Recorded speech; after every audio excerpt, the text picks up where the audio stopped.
Okay, it's Nick Dutch, very early in the morning. This is how bad I look, first thing in the morning. And what I'm going to do is I'm going to make the kind of bread I normally have every single day. I make it early in the morning. I can snack on it throughout the rest of the day. And it's good. The ingredients are mainly graham flour, then brown rice flour and buckwheat, which basically adds to the flavor. As far as leavening agents are concerned, cream of tartar and bicarbonate of soda. I also add to it a splash of lemon juice and a bit of olive oil. How I'm going to make it is using 2 frying pans. That hob is now heating up now. This is a 1.5 kilowatt hob. Okay, the quantities, don't ask me. Okay, I've got a reasonably large sieve and I use most of the volume of the sieve is the graham flour. To that I'm just going to add if I can get this thing open, touch of the brown rice flour, because brown rice flour will take away some of the beaniness of the flavor of the graham flour. Then we'll add some buckwheat, because buckwheat flour will add some breadiness to the whole flavor. Okay, it's mainly graham flour because graham flour provides the texture that we need for what we're trying to achieve. Now we're going to do, don't know if you can see that, it says on there ½ teaspoon measure baking powder. Okay, sorry, that's bicarbonate of soda, not baking powder, must get that right.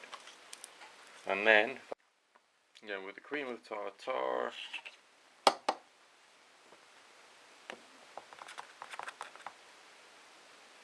one,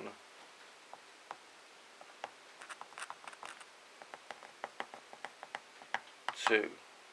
So you'll notice I'm therefore using 1 teaspoon's worth of cream of tartar and a ½ teaspoon's worth of bicarbonate of soda, which therefore means I've done the equivalent of 2 teaspoons worth of regular baking powder. Okay, are there any more dry ingredients I want to add to that? Apart from salt, I don't think so. So, we're just going to try and sizzle that in. It's a good bread to make because it's reasonably quick. It doesn't use up the energy of the whole oven. Relatively reliable, quite cheap ingredients, and it's okay. Before I put other stuff in, basically, a little sprinkle of salt,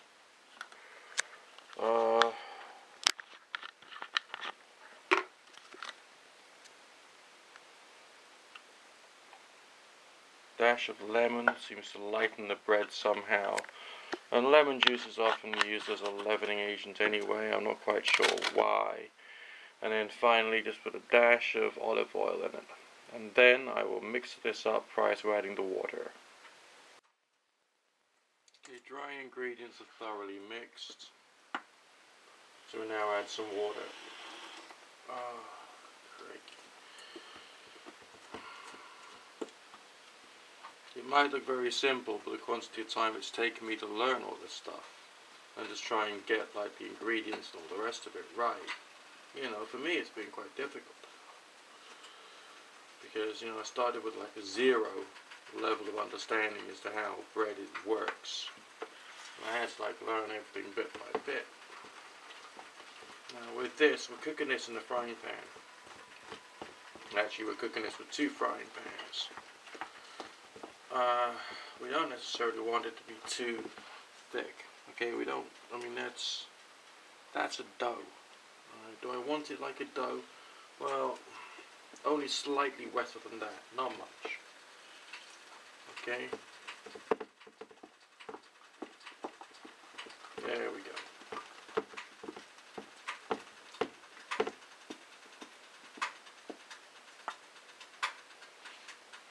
And this is the fun bit.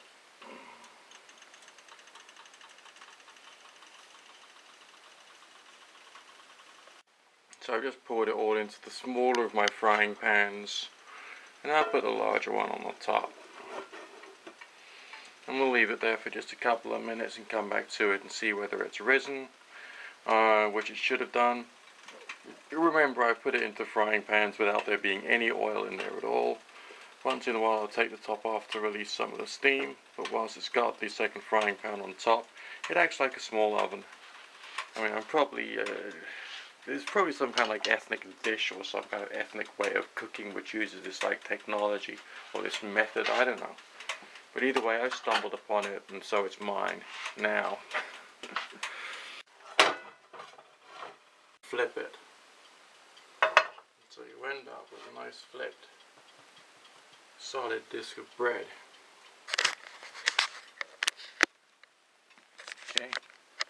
I mean, that's truly risen. That's like inch and a half thick. Okay, so it's, some of the crust is broken off there, steaming nicely. You get a feeling for the kind of texture we got inside there. Give it a few more minutes and I'll have a nice round bread. Some primitive people somewhere must have cooked this way at some point. I don't know who. But either way, this bread is gluten-free, sugar-free, yeast-free, and dairy-free. And as a result of that, it's pretty damn cool. Okay, and this is the finished product.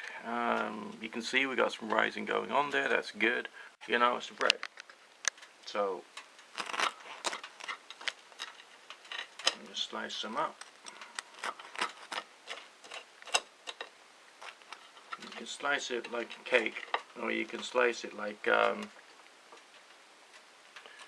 if you slice it in half, you can then make lots of little slices of bread, make lots of breadsticks, which is probably a better way of doing it.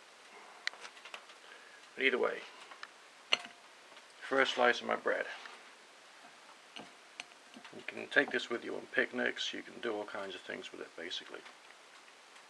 If you were to get two of those, one on top of the other, you could use that as a carbohydrate and protein for, you know, a family of a couple of people. Because gram flour is very high in protein. Just have a quick bite.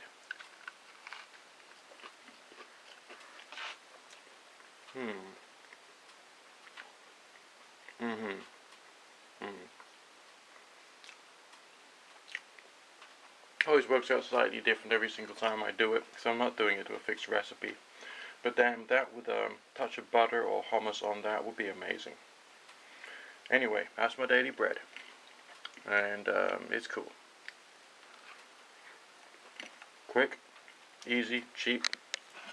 And I haven't even yet finished off my tea. So, that's how quick it is.